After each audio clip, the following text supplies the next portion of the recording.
Hello, everyone. Thank you so much for joining us today. It's lovely to have you here. Maybe some of you back since this is our second webinar with Marc in the last few months. My name is Sanja Licina. I am going to be one of the hosts for today. I am the president of the Employee Experience Business Unit here at QuestionPro. I'm an organizational psychologist and a huge fan of 360s, particularly OPTM360. In all of the training that I've done there, and especially today, as the environment is changing, my training was maybe, some moons ago. There is such incredible value in receiving input from others for how we're doing, how we see ourselves, advice for what we could be doing even better to grow in our careers. And so when it comes to 360s, it's methodologies that have been really valued for a long time, but they're often involving with the business in a way for how do we position it inside of our organizations? How do we get most out of it? How do we get the best engagement from our leaders, not only to take this survey, but actually to act on the feedback. So in this journey at QuestionPro, we had this incredible luck of partnering with Marc Effron, who's our guest today and the president of the Talent Strategy Group, on his OPTM360 methodology. And we started out almost 6 years ago at this point by partnering and empowering OPTM360 and helping him bring it effectively to different organizations. And it's been really incredible to see the relationship evolve, and so many organizations really come to us and say, wow, this has been really powerful for us. We've done different 360s over time, and this one is really stuck. And in this one, we've seen real behavior change and a real impact. Now, when we talk to a lot of organizations who have not used OPTM 360, we get a lot of questions, and probably for the same reason that you're here today, for how do we effectively implement this? How do we make sure the change is actually real?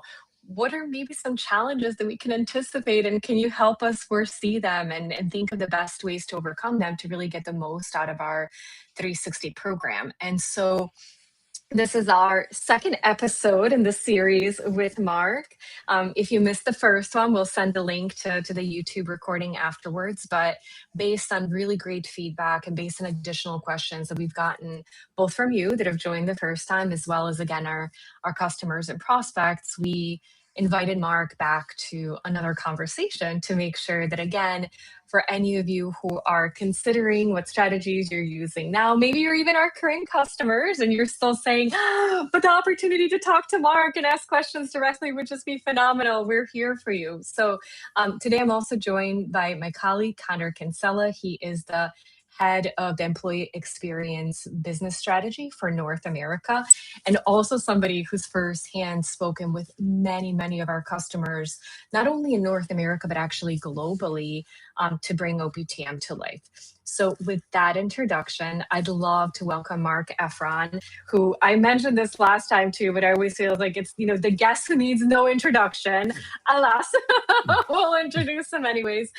He is the founder of the Talent Strategy Group. He is the creator of the methodology of OPTM 360, is somebody who sometimes Conor and I joke that anytime we talk to someone, everyone knows Marc, or it's maybe 1 degree of separation. But Marc, I don't know how you've done it. I don't know where your magic is, but you are very well known and very highly regarded in our field. And so would love to welcome you. Thank you for your time today.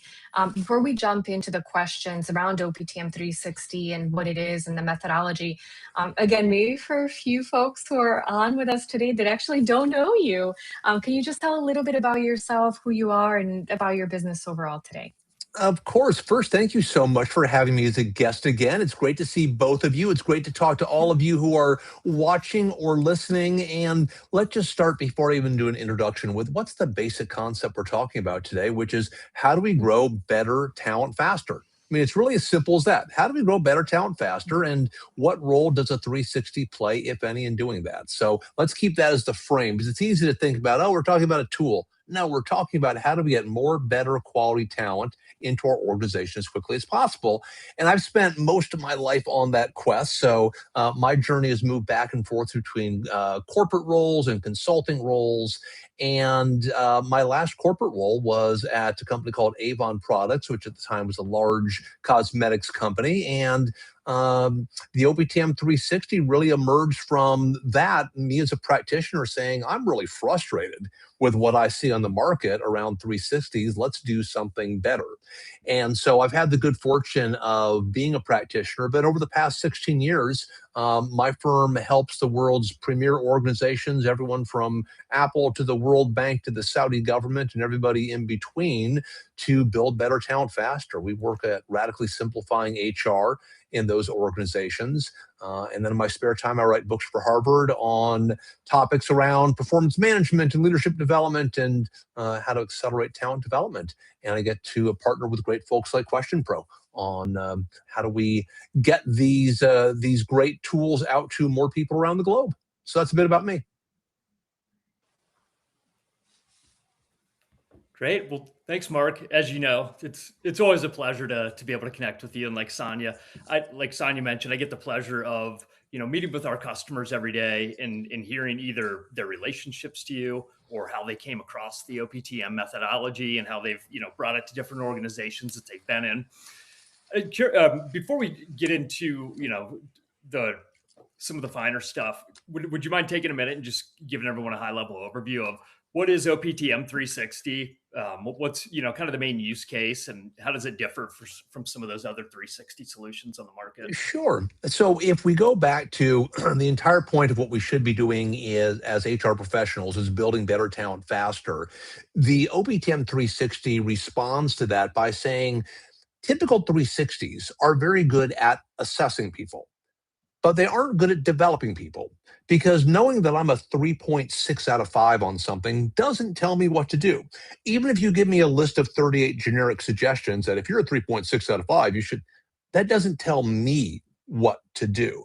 And the entire point of the OPTM 360, when actually my book co-author Miriam Ort and I developed this many years ago, was to say, well, if we wanted to develop people through a 360, what would be the simplest way to do that? And a lot of my learning came through Marshall Goldsmith, who many of your listeners might be familiar with, and Marshall Goldsmith radically simplified coaching. And I thought, well, what's the easiest possible way to help people to understand how to show up better at work? And I thought, well, why don't we just prioritize for them the few things that matter most? And why don't we have the people who work with them tell them exactly how they would like them to show up better? That is the OPTM 360. The OPTM 360 is a way of simply saying, look, we can all get better at something. We asked the people you work with most closely what they'd like you to get better at. They said, here are the top couple of things. And when we asked them, well, exactly how should Mark show up differently? They said, exactly like this. What you end up with then is a report that isn't a list of you're a 3.6, you're a 4.2, and here's your top 10. The first page of the report says, look, here are the 2 most important things to work on. So we're going to clarify immediately, there are lots of things we can get better at, but the top 2 things for you are this and this, and our scale is very unique. Do much more to do much less. We don't all need to be perfect at everything. Most of the time, it's more of a configuration. Turn the dial up a little bit here, turn the dial down a little bit here. And once you tell me the 2 things I need to do more of or less of, I'm going to have a list of all of the very specific recommendations that the people I work with most closely have given me.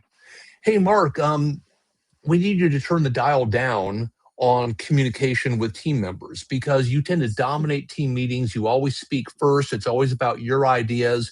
It would be great if you could not speak for the first 10 minutes of any team meeting to make sure that other people have a chance to voice their ideas. So very practical ways of communicating. Here's what matters most. So more in a nutshell, what OPTM 360 is all about is saying we want to help people develop faster by giving them very specific and practical information about what their peers and their directs and their boss want them to do more of or less of at work. Yeah, absolutely. I love that about the philosophy. I was going to say that's typically the feedback I hear from our clients as well, Mark, right? Like the ones that have that developmental focus. And, it's a great way to, one, give specific action items to the participant.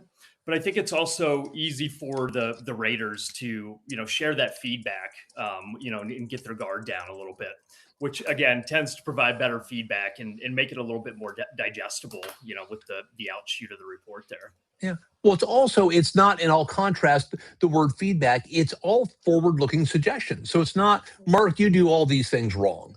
It's, Mark, going forward, I would love for you to do a little bit more of this. I would love for you to do a little bit less of that. How does that hit our brain differently? Feedback is very difficult for our brains to process because it is, Mark, in that last meeting, here's something you did wrong. I can't correct that. The brain wants to solve problems, and I can't solve that problem because there was an error committed that I can now not correct. That is much different than saying, hey, Mark, in your next presentation, this organization actually likes smaller decks rather than larger decks. I know you're super thorough. You like walking with 20 pages. Let's get this down to 4 because I bet that's going to land better. Now, that's much different than, Mark, another 20-page deck is not going to land well because the last time people were really bored. One of those is going to land much better than the other. They both have the same content. Mark, get it down to a shorter, pithier, more impactful deck. But if it's simply about beating up on me for what I did in the past, it's not going to land well. If we're focusing on here's what you can do even better going forward, I might not be thrilled with hearing I'm not perfect, but it feels much more productive in terms of that conversation. And directional, right? It's not just giving you the feedback and telling you this, but it's, what can you do to kind of take that next step there? Exactly. And that, Mark, by extension, and it's a two-parter, maybe a trick question, I don't think so, but because my answer would be everywhere, but where do you typically tend to see the OPTM360 work best from an organizational standpoint? And then, maybe some other areas where it's harder to pick up that traction internally, whether that's, cultural characteristics or team dynamics, stuff like that. Where do I'll shift the question a tiny bit to where do I like to see it applied most? I really like it in a team environment. Here's why I like it in a team environment. Because it sets the standard. We can all get better at something. Let's all just take the 360. We all get better at something. And we're going to understand how we can get better in that do more, do less. So it's not, we're going to stack rank you. Oh, you're the 4th best person at this. It is simply, hey, none of us is perfectly configured. All of us need to turn a dial up or turn a dial down a little bit. So on, it's a great equalizer. Because that's the other challenge is if I come out as a 3.6 on something and Sanja's a 4.2 and Conor's a 4.8, I'm like, oh crap, I scored at the bottom.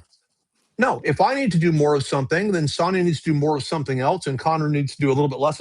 Great, we're all just kind of turning the dials to get that configuration right. So if we do it in a team setting, it's a great equalizer. So yeah, we can all adjust that configuration.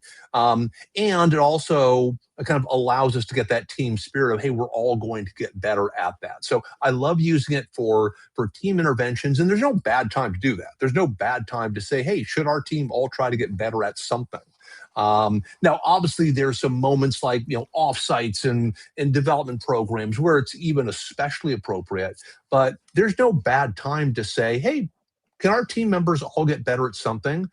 Is there a relatively inexpensive, super helpful way for us to do that? Yeah. So I always tell my clients, don't look for an excuse to do this. Almost look for an excuse not to do it. There's not a bad time to say, do we want our team to get better? Back to my opening statement, we're trying to build better talent faster. How long do you want to wait before you say, oh, now is a good time to build better talent faster? No, right now, today is a good time to start building better talent faster.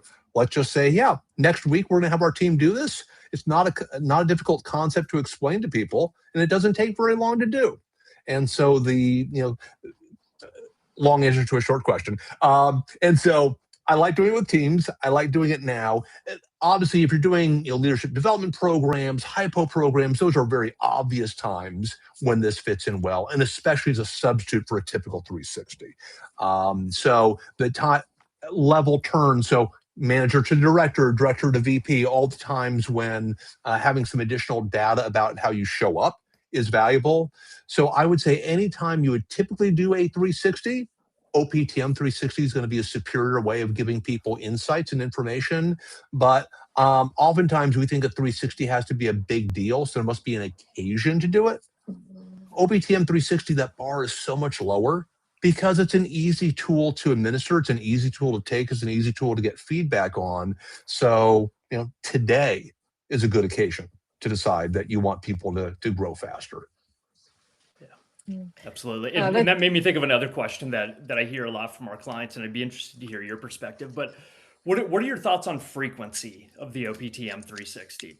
Right? Is it something that can be, administered a couple times a year? Is it once to, like a 12-month cycle, or what are your thoughts on that? Sure. Well, the cycle is going to, or the frequency of the cycle is going to depend on how fast you want behavioral change to occur. So if you want people to think about behavior change once every 3 years, then do it once every 3 years. If you want them to think more frequently, then let's speed that up. Now, does everyone need to have a OPTM 360 every 6 months? No.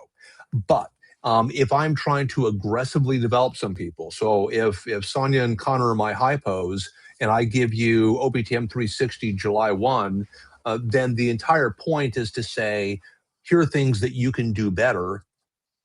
I want my hypos to have maybe 6 months to start showing different behaviors. So yeah, measure you January 1, 2027, absolutely, to see if the things that people said you need to do more of or less of have now reduced. Maybe you have new things you need to do more of or less of. That's actually progress, because it says that you've already corrected what people flagged previously. For typical leaders, I think once every couple years is absolutely fine. For anybody who's a high performer or a high potential, I would say almost a sprint approach. Let's make sure that you develop aggressively on the few things that you need to get better at. So I would say, pre-post one, time 1, and then 6 months for time 2, and then again give them a couple of years to grow in their role. But for anybody who's a hypo or a high performer, I would say a fairly fast cycle. What do you think about the raters, like keeping it relatively consistent? So it's like that kind of inter-rater reliability versus getting different people's perspectives.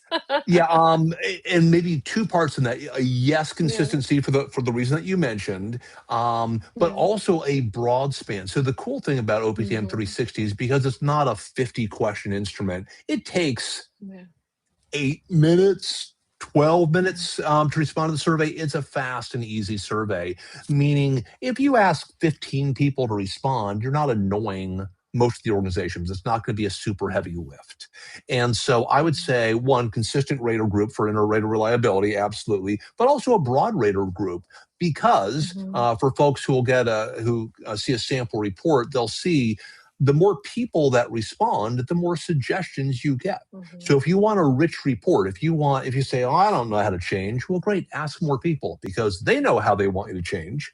And so they're happy to write those suggestions for the priority items. So you're going to get a list. If you invite 15 people, you'll probably get 10 suggestions for your priority items. Well, that's a pretty good starting point. You don't have to do everything they say, but you've got 10 ideas for how you can start to change some of those items. No, and I think an additional benefit to that too is that you get more people to follow up with as well, because the more you're describing the OPTM 360, I think when we've traditionally learned about 360s in general, like they seemed kind of like a rigid part of development. And I think in some of us who have maybe had more years of experience, like some of the more old school methodologies are like burned into our brains, where everything that you're describing and how you really leverage it is just part of the workflow. And it depends on what are you trying to achieve, what goals are you getting to. Like it's one of the inputs to help make leaders better, and where you input it depends on that person's development. And so afterwards, if you think about, okay, what are the recommendations? And you won't know who said what, because the majority of the companies like to keep 360s anonymous, which makes sense, but it still gives you more option of different people to say, maybe I really like Marc's leadership style, and one of the areas where I feel like I could do more of something, I really appreciate how Marc does it. So I'm going to reach out to Marc, whether you're maybe my rater or not, and say, hey, this is something that I'm working on.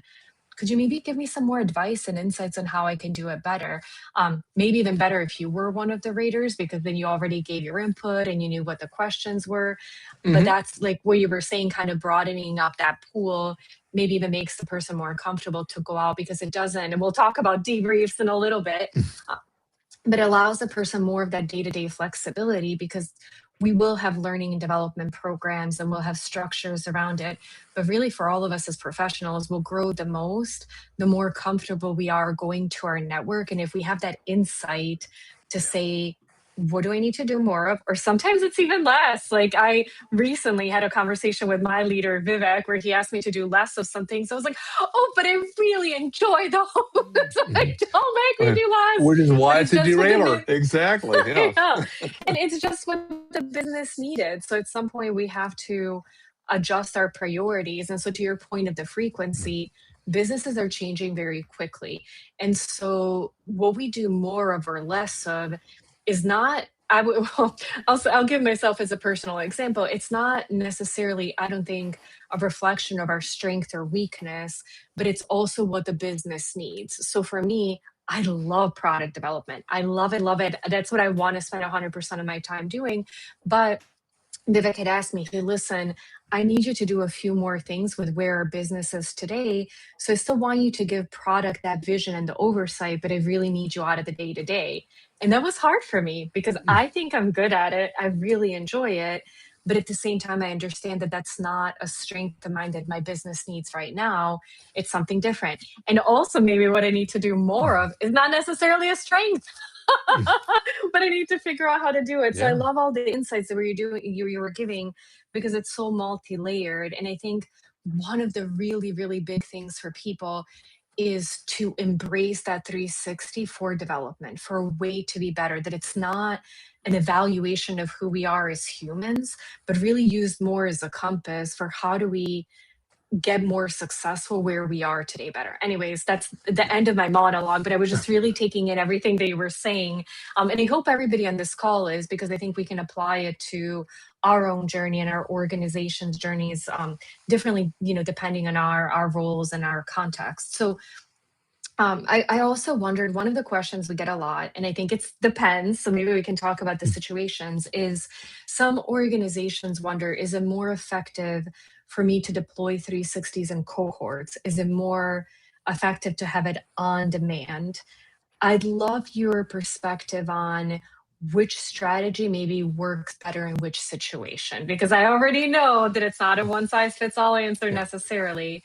But for somebody thinking about saying, I'm looking at the second half of the year and I'm just really wondering, sometimes maybe I'm struggling, like we've made it on demand, but people are not as proactive about it, or we do these big cohorts, but then are we asking a lot of people for feedback at the same time? Is that going to be messy? What are some recommendations of what works best when? Yeah. Let's start at the top again. We're trying to build better talent faster. So the next question is, which talent are we trying to build faster? Which talent do we care most about? So I would start there by saying, do we have a cohort of high performers or high potentials? Or can we simply say our high performers are a cohort by definition, Yeah. and just kind of draw a circle around that group? But I would start by saying, who do we care most? Get some insights about how they can show up even better at work. And we could probably list that. There's probably some people who we say, yeah, we want to accelerate their growth, high performers, high potentials. There's probably some people we say they just need some insights. Cool. There's probably down maybe third on the list. But I would normally start by saying I want to, and this is Marc Effron's point of view. You need to have your company's point of view.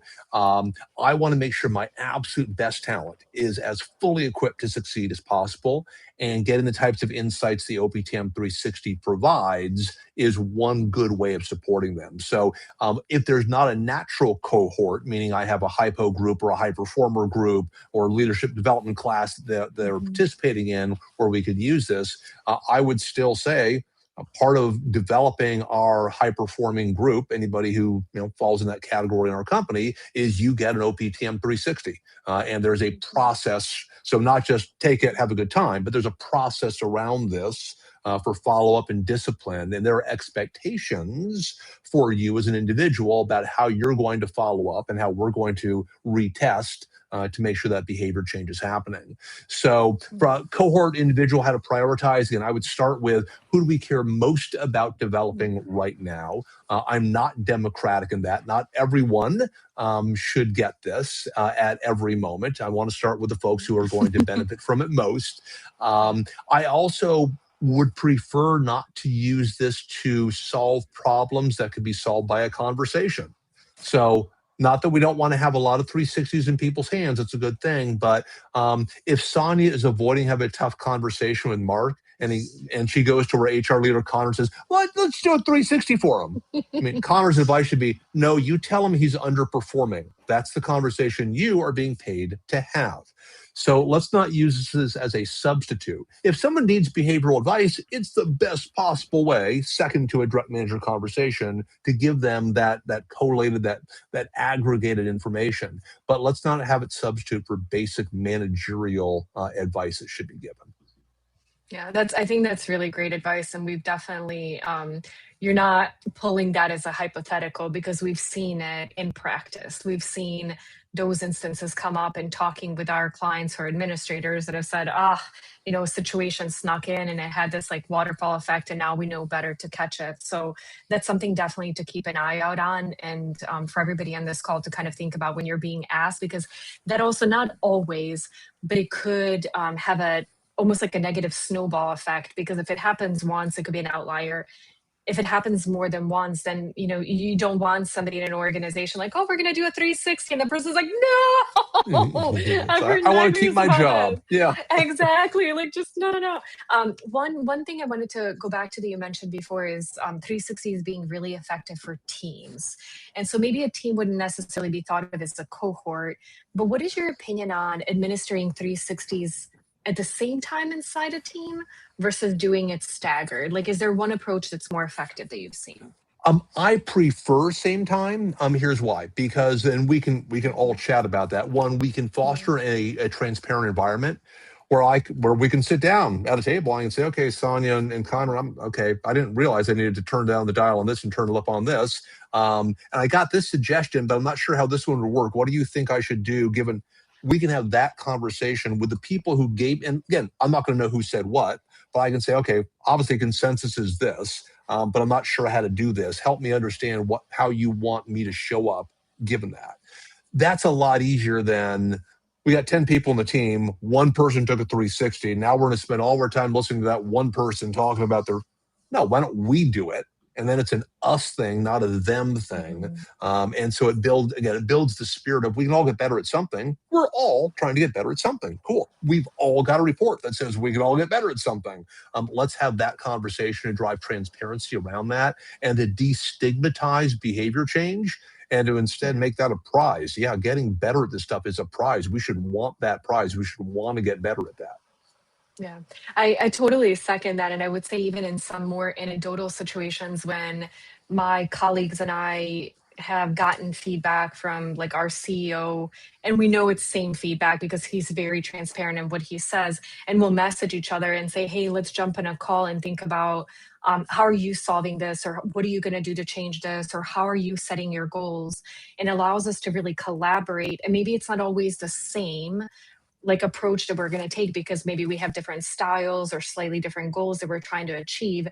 But there's always that collaborative sense of, we need to do something. Let's help each other in how we can do it better together. So I was kind of hoping you would say that for teams, because that was my sense too, that it's really this group effort. And I think in that sense too, it takes away the fear of, is this really evaluative? What's the purpose of this? And unfortunately, I would say even more now than ever, people are really worried about their jobs, and they're worried about anytime something's coming towards them, why is it coming? So you were mentioning before also the communication around the impact of 360s, the purpose of 360s. I think HR teams and communication teams haven't even greater opportunity and responsibility in how they message them, because whatever is going on inside their individual organization, people are more scared now about their jobs. And Yeah. so the framing around why this is happening, how it's beneficial, how we roll it out, I think is even, all of that strategy even has a heightened importance, maybe than even when we talked like maybe 3 months ago already, but like 6 months ago, a year ago. I think today is a bit different. Yeah. And I think if I'm concerned about my job, I should want as much information as I can get about how I can keep my job. And so I should be begging for an OPTM 360. Hey, I really want to understand how I'm seen around here and how I can show up as my absolute best. So, but to your point, HR needs to make sure they are explaining clearly, this is not a tool to select who gets fired.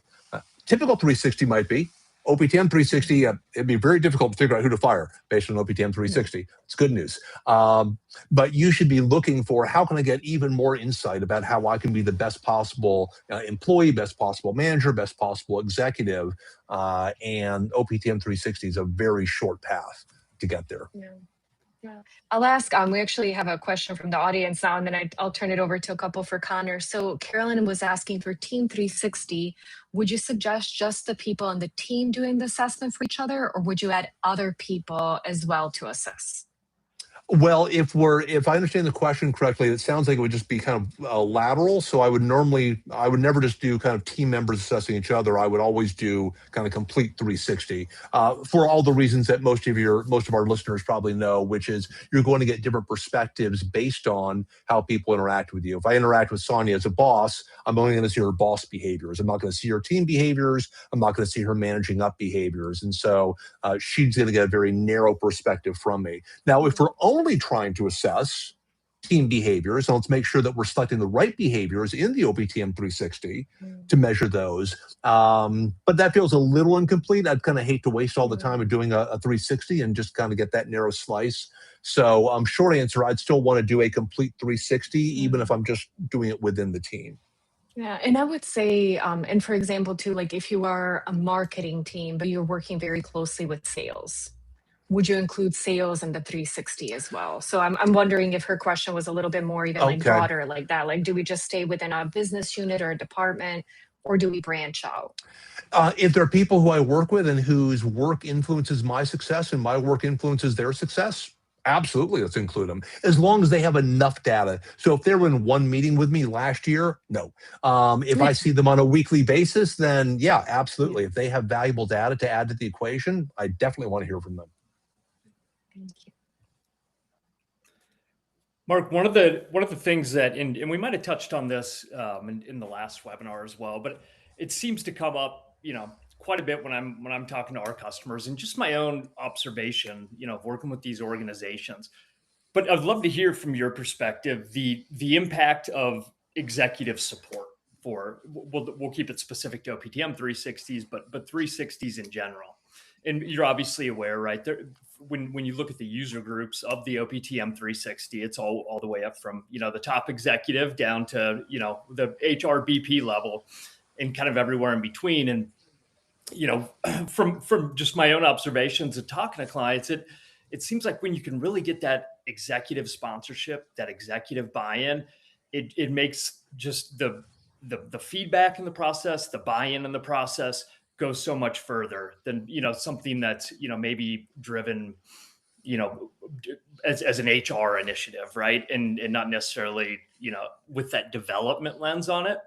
But I would love to hear, both, on the consulting side, but then, just over the years of working with OPTM, like what impact do the executives have, and maybe some advice for, more of the practitioners on how they can drive more of that support internally. Sure. Absolutely essential. I'm looking for two things from executives. One, I'm looking for very clear personal sponsorship. And what does that mean? That normally means I took it. It was valuable for me. Now you're going to take it. So not, this is good, go do it. Okay, thanks. But no, this is, I thought it was valuable. You're going to find out it's valuable. And if it's good enough for me at the top of the house, certainly good enough for you. So that's the starting point. But the second point then is you need to bookend that with accountability. And I'm going to follow up with you a month from now after your report comes back to understand what your priorities are and what your development plan is. And then 3 months after that, I'm going to follow up to understand what you're doing against that development plan. So that level of accountability, that probably takes a half hour. So what I just described is a half hour's worth of work. Now, here's the more challenging piece, and this is what I've always loved about the OPTM 360. Most executives have taken typical 360s, and they roll their eyes at typical 360s. In fact, this is a true story, one of my favorite stories ever. It's probably 10 years ago. I'm sitting in a lounge at the Delhi airport, and it's like 1 a.m. because that's when all the international flights leave. And I'm sitting across from a guy, and he's talking. I'm hearing one side of the conversation, and blah blah. Yeah, I got my 360 report, and you can tell he's tired. He's just exhausted. Yeah, I got the report. No, I haven't reviewed it yet because it's 50 effing pages. That's why. And I just had the biggest smile on my face. And that's part of the challenge, is that we need to make sure that executives, to get that sponsorship, understand, no, this isn't that whole thing you did before that you hated. This is not what we're talking about. If you want people to grow and learn quickly and get very specific suggestions for how to get better, this is what we're talking about. So sponsorship, yes. Follow-up, yes. But we also need to make sure we're convincing them that stuff that you really didn't like that we did before, we're not doing that. We're doing something that gets to a much better outcome, much more quickly and much more easily. Yeah. We agree.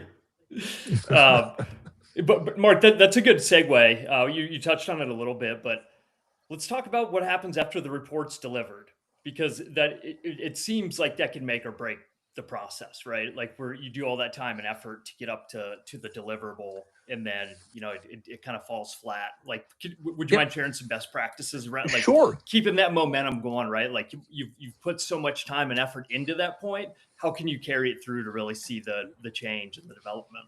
Sure. Let's start with the bad news, then we'll get to the good news. Bad news is the science is very clear.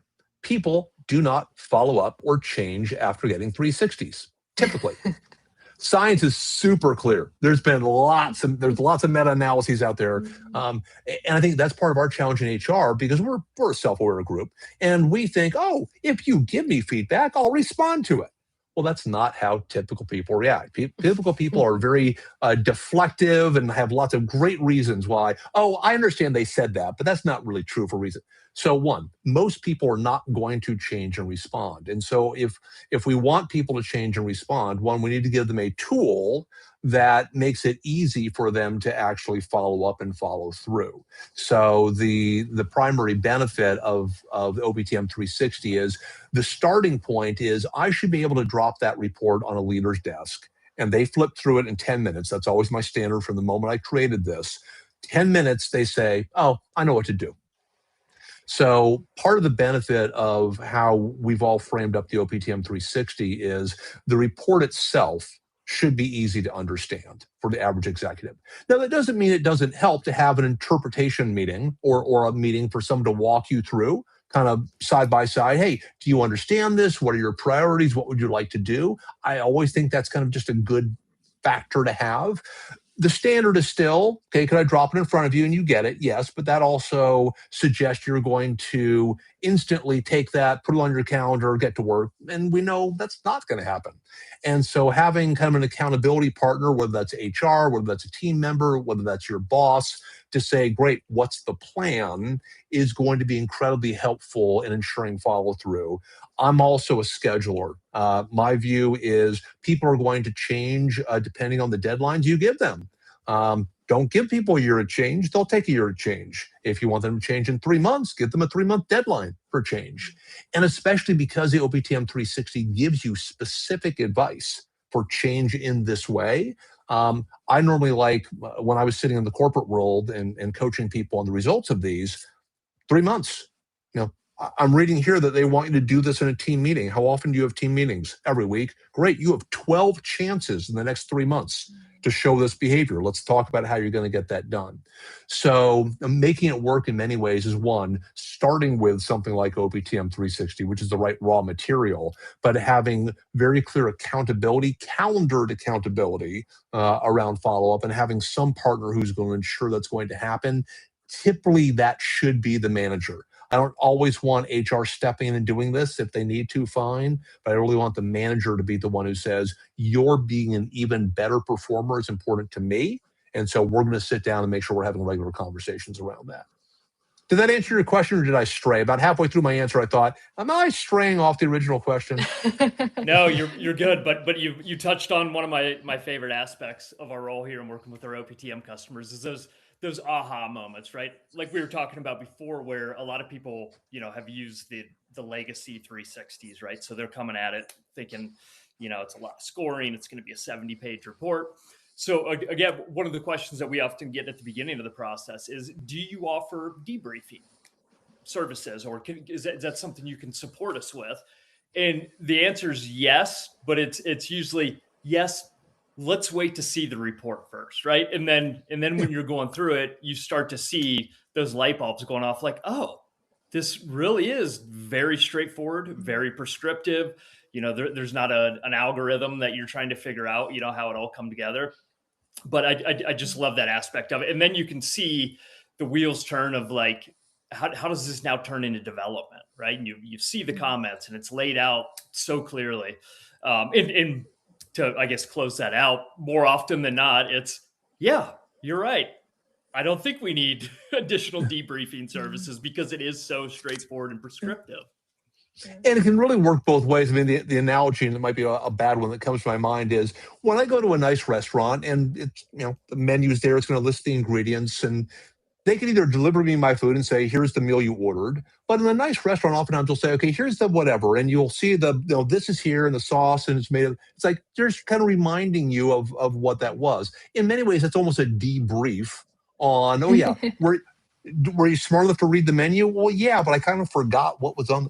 Yeah, we're going to kind of debrief you. So that level of support, kind of reminding you of, okay, people said this. What do you think? What do you want to do? It doesn't need to be a heavy hand holding. And what always frustrated me, just as a related tangent, was where 360 providers said, oh, you need to get certified to interpret our 360.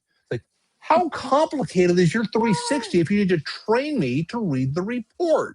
It just seemed absolutely ridiculous. So yeah, a debrief as a partner, a buddy, a guide, a supporter, absolutely. But also, again, my standard is, should you be able to understand the report dropping on your desk? But that's not necessarily, will it be incredibly effective? That's, did we design a really good report? Yes. Collectively, we have. How do we ensure that it works? I don't think it hurts to have somebody walking alongside you on the journey. Yeah. So I love you guys' opinion on something, because as you were talking, like my wheels are spinning, and I'm thinking, so in this case, having like a easy to interpret report is table stakes. Like we're saying, like, to your point, Mark, like you should not have to be trained or certified on interpreting this. One of the things that I'm thinking about is that there's still a big gap for most of us in what we know is good for us, our best intentions, and actually prioritizing and doing something about something new and different that's just come up, like scheduling it in our calendar. So one of the things that I was thinking about is that a lot of HR folks that I talk with are always talking about getting a better opportunity to really understand the business. Like, what are leaders focusing on? How does our business actually work? What are the business KPIs to take that to their day-to-day work and make their day-to-day work more meaningful? And so in some ways, I would say these debrief sessions could be equally as helpful to an HR VP or somebody in HR to have a conversation with a leader, because it's a really great opportunity to have a conversation and understand what's most important to that person. And you can go through the results. You can open up by saying, hey, I know we just did this, but let's take a step back.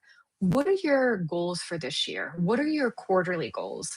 Let's then think about this feedback also in that context, because maybe, people had it, maybe not everybody did, but let's make this even more applicable to your day-to-day and tie it even better to how you can achieve what you need to achieve right now. I think in that sense, one, the HR person learns even more, I'm assuming, about the person who they're sitting across from.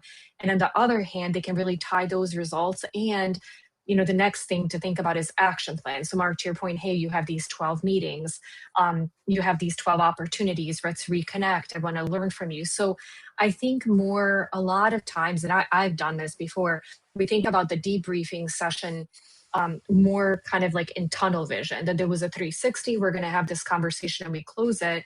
But I think if we take a step back, it's actually a huge like bilateral opportunity for not only learning for the leader, but that HR person that's in charge of it. And then think about the advocacy to 360 after in the success story to say, hey, I worked with Conor and Mark, and this is what their business challenges were.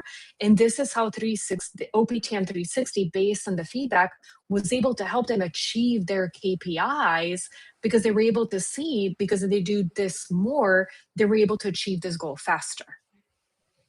Yeah, brilliant. I mean, obviously, to everything you said, that the more that we in HR can show up as knowing and understanding the business, the better. And yeah, I love it. I think it's a brilliant way to saying the more conversations I have with business leaders about what's important to them, about what they're prioritizing, one, the more I'm going to understand what drives them. And I would think even more important than understanding the technical aspects is, okay, I know more about leaders now. I know more about what drives them about, and not necessarily personal. Oh, Sanja's doing about this, but look, I understand, that the personal is professional. That they're showing up at work to achieve personal things, not because they love making steel plates in our company. That's not why they're here. They're there because they have some inner drive. And so, yeah, I think that understanding that you get of people and how people operate and how people think and how people resist from this process of just kind of echoing everything you said, incredibly valuable. Yeah, no, thank you for that. And I'm thinking also the action plans, the follow-up. And again, I always come from the place that people mean well. They want to change. Life just gets better of us and we don't make it a priority because it is hard to change your day to day. It is hard to change something that's innate in you and the way that you've done business. Even if let's say you're looking at the report and you're like, yes, like this is so spot on. I still have to go and do something differently. Like I was mentioning before, I had to go back and look at my schedule and look at my goals, and I'm still adjusting and I'm still finding myself like, product, no, God, move, Sanja, move. So for people to understand that is not something that's bad of them or should come really naturally, it's hard to change that behavior. And so one of the things that I also think is a big opportunity per our earlier part of the conversation is that how often you do OPTM 360 is not a one size fits all. Sometimes in an organization, especially large ones, it's easier for HR to operationalize it if they say, this is how we're going to do it and it's going to work like that for everyone. When you start to get closer to the leaders and the capacity of working with them, it is really only going to be when you have that conversation with a leader. And please correct me if I'm wrong, but I'm trying to be optimistic, but also realistic at the same time, that if somebody gives me a 360 and I look at this and I say, wow, I really need to start doing less of this and more of this, and I understand how urgent it is, I don't know how likely I am as a leader to trigger my own 360 in 3 months to say, let's follow up on that. But if I have a partner, and again, I would say I also have this internal conflict of what managers are responsible for, because they're responsible for so much. Yet often in organizations, we don't develop managers enough either, or give them enough capacity to do all the things they should be doing. So if I know I should do a 360 in 3 months and my manager does, but it escapes me because of my day-to-day, it is absolutely going to escape my manager.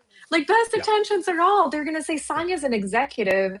She's mature enough that she should remember this. So if she's not, like, I'm not going to baby her. It's like triggering another, like, assessment, like of course she's going to do it. So I would also say there are things where many of us can take responsibility for actions. And I think over time, in the world of rainbows and unicorns, where AI gives us all this amazing capacity and we can spend more time, until that happens, if you are in HR and you're on this call, I would say it's a really wonderful opportunity, again, to partner with the leaders. And if you can, take on that accountability to be the one to check in, like put it on your calendar, go to the leader and say, hey, we had this amazing session after your last 360 report. We had talked about you doing this more effectively in meetings. It's been a few months. Let's schedule another one, because responsibility can sit in many different places. But for us in HR, if we're looking to make a difference, and if we're seeing leaders overwhelmed and really needing advice and help more than ever before, it could really be a great way to step up if we can create our own capacity to do that. But my advice would be that, especially because with 360s, you get to get in front of top leaders, where in many cases, maybe we wouldn't have that person's mind share. I would grab that opportunity for sure. Yeah. Absolutely. And building on that, I think let's make it as easy as possible for them to take action. Because you mentioned, let's assume great intentions and busy calendars. One, we already have a tool that makes it easy, but then in the feedback process, we're big fans of pick one thing. This whole, 3 development items. No, not 3 development items. You're not going to do 3 development items. What's the one thing you're going to do? It can be something in the next 2 months. Great. I'm going to, in team meetings, I'm going to sit on my hands and shut my mouth for the first 10 minutes. I can do that starting now. I can practice that for the next 3 months. Maybe I'll be great at it in 3 months. Cool. What's the next one thing you're going to get done? So let's keep this for busy executives. It's not going to overwhelm them because they're not going to do it anyways, but they can pick one thing. And let's make it one reasonable thing and one thing they can get done in the near term. And they have a list of suggestions in the OPTM360 about exactly what to do. So if they say, I don't know what to do, well, A, B, C, D, E, D. So it's not, that's the entire point of this versus a typical 360, where if you give me a 3.61 out of 5, I don't know what to do. If you give me 12 suggestions from my peers about what I should do, I at least have a starting point for that discussion. But yeah, let's make it easy. Let's assume good intents, to your point, but let's make sure that the report is simple and easy, which it is. Let's make sure we help them pick one thing, make it short term. Let's kind of reinforce some wins, give them some chances to practice. But yeah, we as HR ideally then also can say, we can triage a bit to say, I really, really care about my top 30% following up on this stuff. I want to help my managers make sure the other 70% follow up. Because again, we can't spend our time with everybody. We need to triage some. And so I'm going to make sure the top 30% are following up. If I have to knock on their door every single day, I'm going to make sure I'm doing whatever I can to help them. And I'm going to help my managers get good at following up on everyone else, with everyone else. For those of you who are on the call, and thank you all for hanging in this whole time. If you have any questions for Marc, please pop them in now, because we're, as you can tell, we're at the bottom of the hour, so we're going to start wrapping up. But I just want to make sure if you've been sitting on any questions for the QA portion, this is your opportunity. We still have a couple more on our end, but if there's anything that's going through your mind, please pop it in. We would love to hear from you. Again, we